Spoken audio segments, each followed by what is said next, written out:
가정에서 또 학교 현장에서 이 끊임없이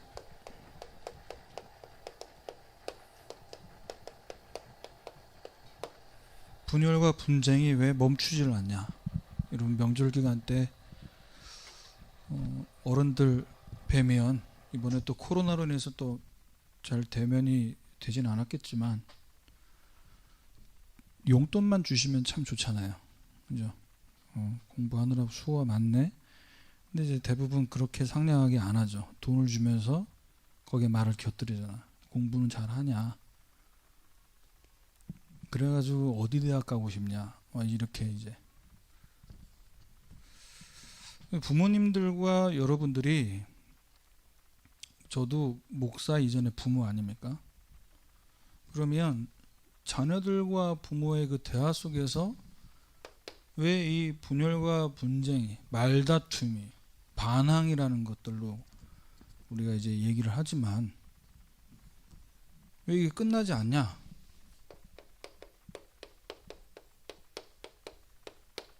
부모는 부모대로, 자녀는 자녀대로 이게 있어요. 엄마 말이 맞다, 아빠 말이 맞다. 너희들보다 인생을 얼마나 더 살았는 줄 아냐? 그 경험, 그 지식. 근데 이제 우리 랩런트들은 부모님들 이야기를 들을 때 또 나 때를 얘기하는 거예요. 엄마 아빠가 네 나이 때 이러면서. 그러면 이제 이것들이 사실은 듣기 싫은 잔소리로 머리에 입력이 돼 있어요. 그래서 아까 나오잖아요. 30초만 들려주었더니 뇌에 부정적인 부분이 활성화가 됐다. 여기서는 의학적으로 표현을 하다 보니까 부정적이라고 얘기했지만, 우리 뇌 속에 깃들어 있는 영혼이 흑암에 말하자면 공격을 받는 상태가 되는 거예요. 왜? 부모님 얘기는 다 이 속에서 얘기한다라고 느끼고 받아왔기 때문에 듣는 순간 머리에, 뇌 속에 활동이 정지가 되는. 그래서 우리 랩런트들의 단골 멘트가 뭡니까? 엄마도 아빠도 선생님도 이렇게 저렇게 얘기하는데 그래서 나보고 어쩌라고, 이거거든. 뭘 어떻게 하라는 거냐. 거기서는 미안하지만 엄마 아빠가, 선생님이 또는 여러분들이 내가 맞다, 그건 틀렸다, 나한테는 맞지 않다, 이 속에서 듣는다면 싸움은 끝나지가 않아요. 주님 오실 때까지 계속됩니다. 그러면 어떻게 해야 됩니까? 친구들하고 만나서 얘기 통하는 친구들 얘기를 들을 거예요. 그러면 친구들이, 이 상태에 있는 친구들이 맞다면 같이 포럼하고 기도 제목 나누면서 이 머릿속에 정지 상태가 다시 성령 충만을 받아 활성화될 수 있겠지만, 그게 아니고 잘못된 것, 다른 것 가지고 야 이렇게 해보자 저렇게 해보자. 친구들하고 같이 다니다가 청소년들이 사고 치잖아요. 단독 범행은 거의 없어. 무리를 지어 움직이면서 같이 모였을 때 시너지가 나니까. 여러분이 정말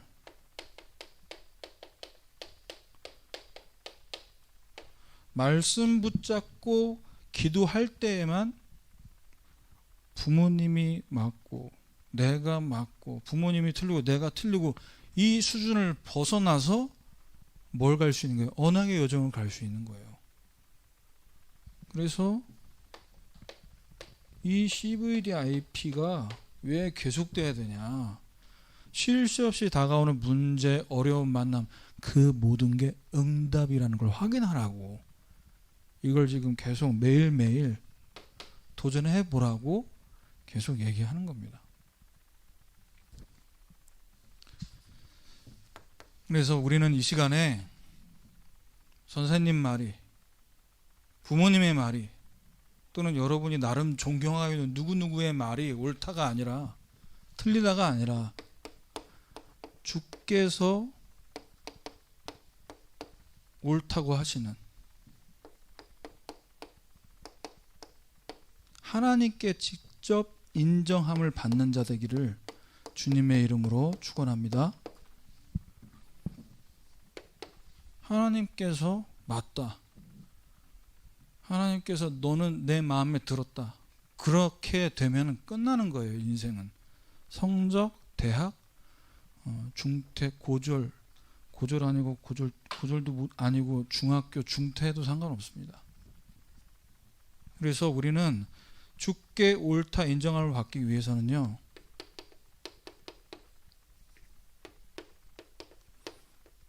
육신대로 행하지 말아야 돼요. 육신대로 행하지 말고 우리에게 주신 영적인 비밀을 누려야 돼. 우리 말씀을 이렇게 받고 서밋되면 되고 기도하면 된다라는 걸 우리가 모르는 사람이 없어요. 다 안다니까. 또 이렇게 하고 싶어요. 근데 우리가 몸을 갖고 있는지라, 사람인지라 아는데도 불구하고 영적인 비밀보다는 이쪽에서 사는 게 편하다. 자, 지금 고린도 교회 성도들의 이 모습을 보면서 그 교회 안에 육신대로 행하는 자들로 인해서 교회 안에 혼란과 분쟁이 계속해서 야기됩니다. 자, 어떤 것들이 또 문제가 됐냐? 지난번에도 한번 말씀을 드렸는데요.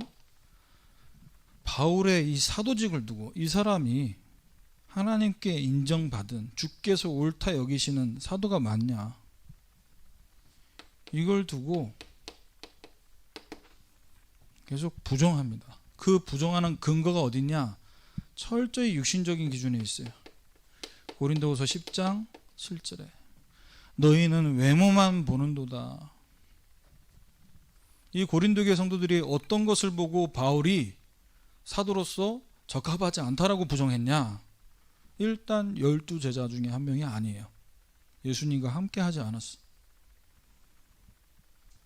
또 고린도후서 10장 10절에 보면요, 말이 그의 편지들은 무게가 있고 힘이 있으나 몸으로 대할 때는 약하고 그 말도 시원하지 않다라고 얘기했습니다. 사람들한테 뭔가 글을 써서 메시지를 보낼 때는 이게 좀 은혜가 되는데 만났을 때에는 몸으로 대할 때는 약하다. 뭐가 있었던 거예요? 질병. 이 질병에 대한 또 이것을 통해 주시는 은혜들이 있어요. 이건 다음 주에 전달하고요. 12제자 중에 한 명이 아니었고, 그리고 그 말도 시원하지 않다 이렇게 얘기합니다. 말을 못했다 이렇게만 표현하기에는 좀 이 납득이 안 되는 것이, 가는 현장마다 모든 곳에서 말씀 전하는 이 바울이 말을 못했다. 제가 볼 때에는 고린도 교회 성도들이 봤을 때 자기들이 뭔가 가려운 게 있잖아요. 교회 안에 지도자가 문제고 중직자가 문제고 뭐 이런 걸 좀 하나씩 꼬집어서 시원하게 긁어줘야 되는데 그런 거 얘기 안 하거든. 바울이 뭐만 얘기합니까? 복음만 얘기한단 말이에요. 안 시원해. 본인들이 보았을 때 육신적인 기준 속에서 바울을 보고 바울은 사도로서 부적합하다 이렇게 판단하고 계속 이것으로 인해서 교회 안에는 뭐가 일어납니까?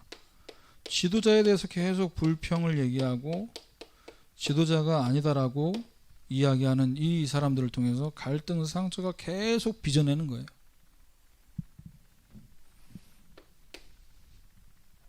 자, 그런데 하나님의 사람 바울은 영적인 비밀이 있어서요, 어떻게 대처했냐? 육신의 기준을 따라 싸우지 않았어요. 어떻게 했냐? 고린도후서 10장 3절입니다. 육신으로 행하나 육신을 따라 싸우지 아니하노니. 그 성도들 그 안에 이 바울의 사도직을 두고 부정하는 그 무리들, 그 수준에서 같이 싸우지 않았다고요. 뭐라고 얘기하냐? 그리스도의 온유와 관용으로 자기 자신을 낮추고 그들을 받아들이고 용서했다는 거죠. 본인 수준이 아니고 그리스도의 온유와 관용. 저 영혼을 위해서 예수님이 십자가 지셨잖아. 나를 위해 죽으신 예수님이 저 영혼을 위해서 피 흘리셨잖아. 그러니까 어떻게 됩니까? 본인의 연약함을 스스로 인정하면서 얘기해요. 목사님 같았으면 육신을 따라 싸우진 않았겠지만 나는 그렇게 얘기했을 것 같아. 바울이 고린도후서 10장 7절에 뭐라고 얘기했습니까? 자기가 그리스도에게 속한 것 같이 우리도 그러한 줄을 자기 속으로 다시 생각할 것이라 이렇게 얘기해요. 그래, 나 목사로서 부족해. 말도 못하고 질병이 있고 제자 중에 한 명도 아니야. 그런데 이런 내가 그리스도의 복음을 깨닫고 은혜 받았잖아. 너희들이 받은 은혜 나도 똑같이 받았어. 그럼 여기서 딱 안 끝나고 나는 그랬을 것 같아. 왜? 대처를 해야 되니까. 근데 우리 장로님, 우리 집사님, 우리 권사님 그렇게 은혜 받아놓고 복음 받아놓고 헌신 왜 그렇게밖에 안 해요? 헌신은 더 하셔야지. 헌금은 더 내셔야지. 왜 본인은 제대로 헌신 안 하면서 나한테, 목회자한테 그렇게 공격을 해서 되겠습니까? 근데 바울은요, 그런 수준에서 이야기한 것이 아니고 뭐라고 얘기하냐? 대면하면 유순하고 떠나 있으면 너에게 담대한 나 바울은 맞다. 내가 만나면 얼굴 보고 제대로 말 못하고 떨어져 있으면 막 편지 써가지고 막 보내고 그게 나다. 인정을 하잖아요. 그래서 바울은 이 부분을 두고 인간적인 방법으로 대처한 것이 아니고 뭐라고 얘기합니까? 고린도후서 10장 4절에 우리의 싸우는 무기는 육신에 속한 것이 아니고 오직 어떠한 견고한 진도 무너뜨리는 하나님의 능력이라. 모든 이론을 무너뜨리며. 교회 안에서 분쟁 일으키고 또 가정에서 분란 일으키는 사람들의 특징이 뭡니까? 내가 부모님보다 또는 교회 목사님보다 내가 똑똑해. 내가 많이 배웠어. 많이 알아. 세상에서 배운 지식, 경험, 이 이론들을 가지고 교회에 와서 막 판단하는 거예요. 이상하네, 교회 시설이. 이상하네, 예배 순서가. 자, 이런 것들을 어떻게 설득하고 설명해서 일일이 다 이해를 시키고 교회가 일을 합니까? 그 모든 견고한 진을 무너뜨리는 것이 하나님의 능력이라고 그랬어요. 하나님의 능력이 어디서 시작이 됩니까? 고린도전서 1장 18절이죠. 십자가의 도가 멸망하는 자들에게는 미련한 것이지만 구원을 받는 우리에게는 하나님의 능력이라. 교회는요, 세상이 보았을 때 세상보다 뒤처지는 것 같고 못 따라가는 것 같고 부족해 보이고 연약해 보이지만 교회는 그것을 가지고 움직여지는 게 아니에요.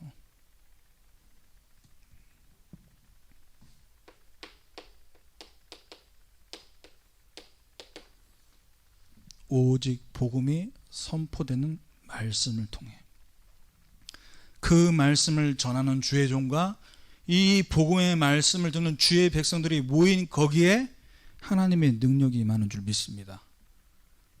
그래서 지금 코로나로 인해서 교회가 어렵다. 대면 예배가 안 되니까 비대면으로 헌금도 안 한다. 대면 예배 안 하고 비대면으로 해서 헌금 안 한다는 성도들은 사실 진짜 헌금을 안 한 거잖아요. 정말 복음만 전하는 교회는 이런 어려운 상황에도 상관없이 하나님 능력이 임하면 될 줄 믿습니다. 그래서 저와 여러분의 이기는 비밀, 다른 비밀이 아니에요. 바로 오직 복음. 그래서 우리는 이 바울처럼 또는 다윗처럼 이 영적인 능력을 가지고 넘어서는 비밀이 있어야 돼요. 바울은, 다윗은 어떤 영적 비밀이 있었습니까? 시편 23편. 여호와는 나의 목자시니 내가 부족함이 없다. 다윗이 목동에 있을 때, 왕이 되었을 때 누구를 통해 시달리고 공격받게 했습니까? 자기 장인 어른이 자기를 죽이려고 해요. 또 본인이 왕일 때는요, 아들 압살롬이 다윗의 왕권에 도전했어요. 가족들이에요 지금. 그러면 아버지 된 입장에서 또 사위 된 입장에서 보면 이게 얼마나 상처가 얼마나 어렵습니까? 이 영적인 비밀, 이 능력을 가지고 있었기 때문에 넘어서는 거죠. 이 비밀이 없었다면 하나님이 나의 목자시니, 여호와가 나의 목자시기 때문에 나를 이끄시고 인도하신다라는 이 임마누엘의 비밀이 없었다면 다윗은 여기서 머무는 거죠. 상처. 아니, 나를, 자기 딸을 나한테 줘놓고 나를 죽이려고 해. 아니, 이놈이 내가 아버지인데 아버지를 대적해. 그러면 이건 다 피바람 부는 거잖아요. 그래서 육신대로 행하지 않는 사람은 그 상처와 환경과 어려움에 빠지지 않고 영적인 비밀을 누리는 이 시간을 가지고 있는 만큼 어떻게 돼 있어요? 이쪽으로 안 가게 돼 있어요. 그래서 우리는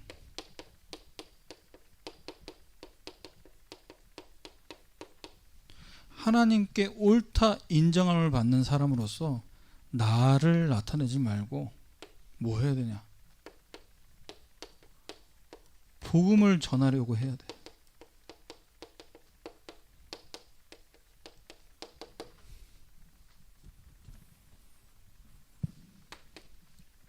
자, 교회에서나 학교에서나 가정에서나 그 현장을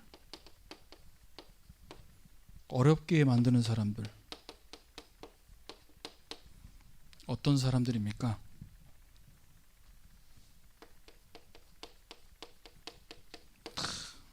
내가 기준이에요. 그래서 내가 좋으면요 괜찮은 거예요. 내가 불편하면요 이건 나쁜 거야. 좋고 나쁜 것의 기준이 내가 돼 있어요.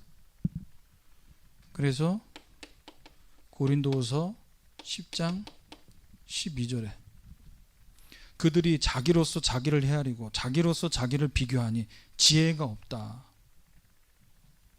우리 목사님, 우리 청소년부는 좀 이렇게 예배 때 찬양도 기도도 이런 거 좀 이렇게 하면 좋지 않겠어요? 뭔가 교회를 생각하는 것처럼 얘기를 해. 그리고 뭔가 헌신도 많이 하는 것 같아. 근데 그 말하는 것 속의 기준이 내 기준이라. 근데 이게요, 사람은요 잘 모를 수 있어요. 와, 진짜 교회 사랑하나 보다. 그런데 하나님은 아셔요. 하나님은 아신다. 자기 자신의 것을 가지고 얘기하는지, 내가 불편하니까 이런 거 바꾸면 좋겠어요 라고 얘기하는지, 아니면 정말로 교회 사랑해서 이야기하는지를 아신다니까요. 자, 나를 나타내지 말고 복음을 전하려고 해야 된다. 근데 복음을 전하기는 하는데 입으로는 복음 얘기하는데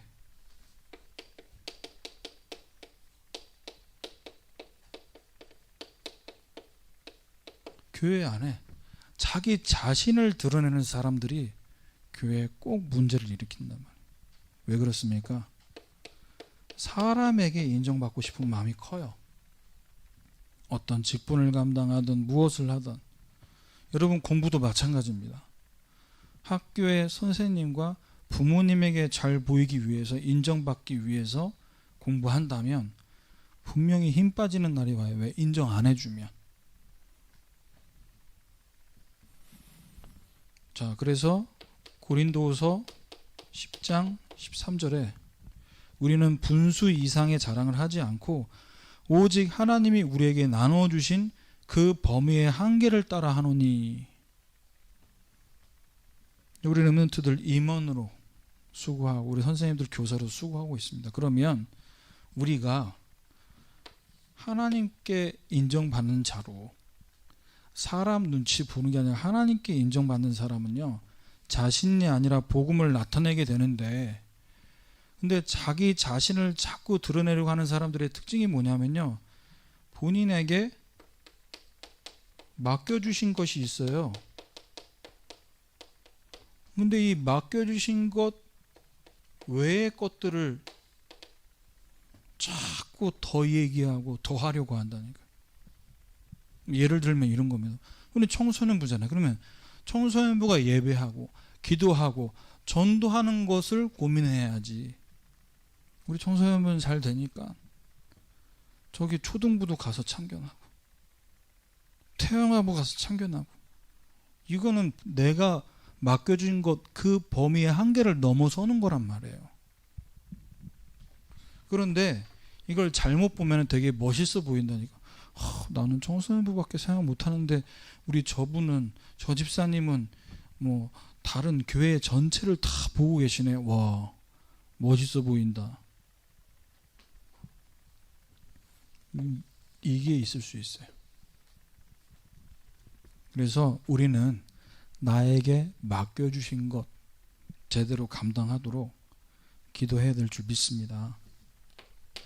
자, 세 번째, 자신을 드러내지 않고 우리는 우리의 직분, 여러분의 학업, 여러분들의 만남을 통해서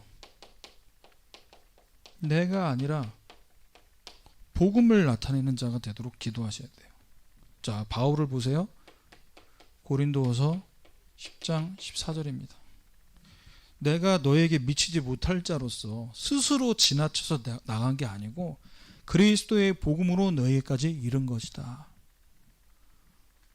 나는 모든 곳을 다 내 땅으로 만들 거야 라는 욕심에 의해서 여기까지 온 게 아니고 복음 하나 전하다 보니까 여기까지 온 거다, 이렇게 얘기하죠. 그래서 여러분, 내 자신을 만족하게 만드는 이런 수준이 아니고 여러분의 학업, 우리 선생님들의 업을 통해서 뭐가 돼야 되냐, 내가 잘 먹고 잘 살고 잘 되는, 거기서 머물면 안 되고요. 어디로 가야 됩니까? 이 복음이 어디까지 나타내져야 되냐? 여러분이 살고 있는 지역, 우리 렘넌트들의 학교, 더 나아가서는요 237개 나라를 향해 가 있어요. 여길 향해 있어요. 그럼 여길 향해 있다는 게 뭐냐? 이걸 품고 기도해야 됩니다. 여기에 복음이 나타나도록 기도하셔야 돼요. 나를 통해, 나의 학업을 통해 나를 가르치시는 선생님과 내가 교제하고 있는 친구들에게 이 복음의 영향력이 나타나도록 기도하셔야 된다. 바울은 이 중심이 있었기에 이 복음을 통해서 내가 가는 모든 곳마다 사람 살려야겠다는 중심이 있었기에 하나님이 어떻게 했습니까? 그 바울의 인생이 하나님 손에 있다.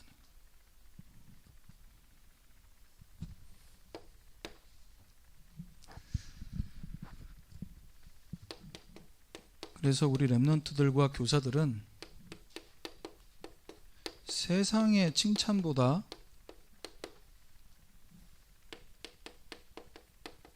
주님의 칭찬을 구하는 자가 돼야 돼요.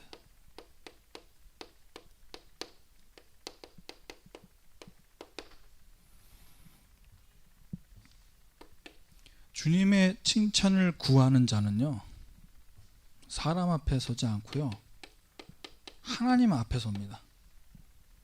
코람데오, 하나님 앞에서. 그래서 하나님 앞에 섰다라는 건 뭐냐면요, 어떤 것을 선택하고 결정할 때 모든 것에, 모든 순간에 이렇게 하는 게 과연 나한테 도움이 될까? 저렇게 하는 게 나한테 손해가 되지 않을까? 이 속에 있는 게 아니라 하나님 앞에서 무엇이 복음의 유익이 되고 어떤 결정이 전도의 유익이 될지를 생각하면서 인도받는다고. 이게 하나님 앞에서 인정받는 사람이고 주님의 칭찬을 구하는 자입니다. 그래서 우리가 주님께 계속해서 칭찬받는 자는요,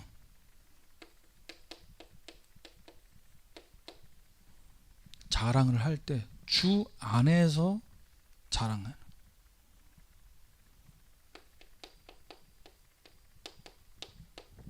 주 안에서 자랑한다는 게 무슨 말입니까? 고린도후서 10장 17절 18절이지.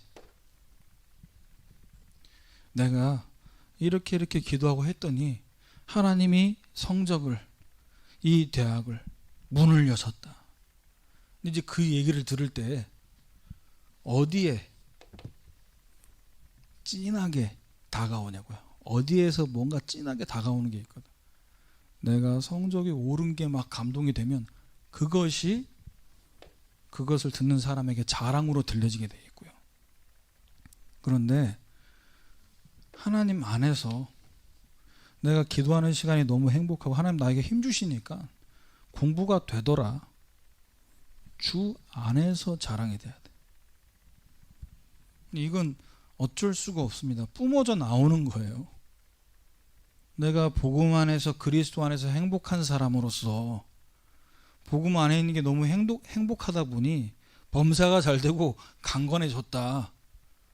말은 똑같은 말인데 내 친구들이, 여러분 주변 사람들이 들을 때, 아, 저 사람은 정말 하나님 사람이구나, 하나님께 칭찬받는 사람이구나, 이렇게 인정이 되지만요, 그게 아니고 육신적인 것에 내가 은혜가 되면 어쩔 수 없어.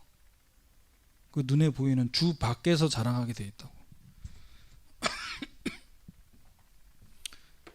자, 그렇다면 저와 여러분 인생을 두고 앞으로 주님 오시는 그날까지 칭찬받는 길. 여러분, 칭찬이라는 게 사람을 힘도 줄 수 있고 또 막 뭔가 이렇게 막 포기하고 낙심되어 있는데 막 굉장히 막 길을 살려줄 수도 있어요. 그런데 사람 칭찬은요, 어느 순간 되면요 지겨워요. 아, 또 그냥 인사말로 하는구나, 이렇게 들린다니까. 어쩌다 한번 해야 진짜 칭찬으로 들려지지. 그러면 우리는 누구에게 칭찬을 받아야 되냐? 하나님께. 네가 맞다. 그게 바로 내가 원하는 거다. 이게 칭찬받는 거잖아요. 그러면 칭찬받는 길, 어려운 길이 아니고요, 말씀 따라서 가면 됩니다.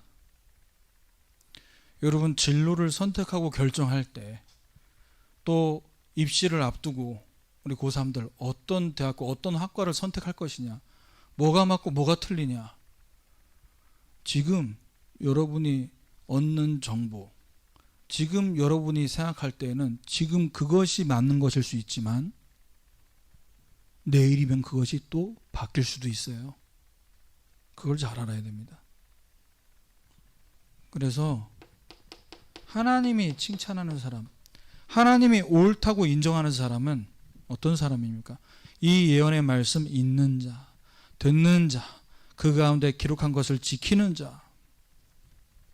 이 결국 뭐예요? 오늘 나에게 주시는 말씀. 그 말씀을 읽고 그 말씀을 듣고 거기서 기도 제목을 찾고 거기서 이 말씀대로 실천할 부분을 찾는 오늘의 전도. 말씀 따라가는 사람. 그러면 부모님이 나한테는 내 친구 부모님은 나한테 넌 이거 잘하니까 이거 해. 고등학교 이쪽 가지 말고 인문계 가지 말고 특성화로 가. 그게 부러워 보입니까 그게? 또는 반대로 여러분이 그렇게 부모님에게 뭔가 지시를 받는 것 같아서 공부 제대로 안 할 것 같으면 그냥 자격증이나 따서 그런 얘기면 또 스트레스 받습니까? 여러분이 여기 있어야 돼요.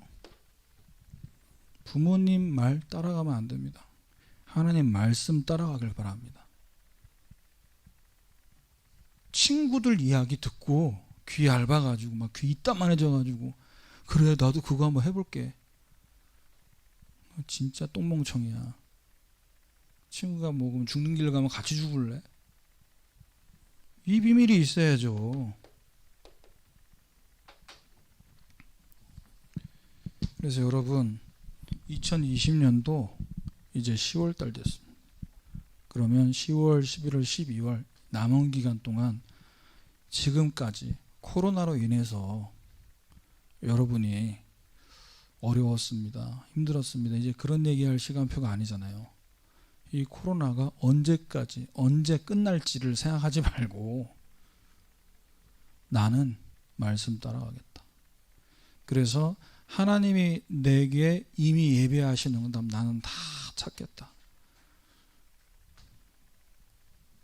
그래서 매 순간순간마다 복음과 전도에 유익한 것을 찾는 주께 옳다 인정함을 받는 한 주간 되시기를 주님의 이름으로 축원합니다. 하나님 감사합니다. 우리 사랑하는 렘넌트들과 모든 교사들이 세상의 칭찬을 구하지 않고 오직 하나님께 칭찬받는 주께서 옳다 하신다.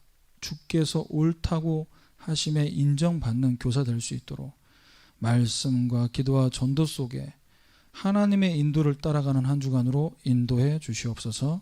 예수 그리스도의 이름으로 기도합니다.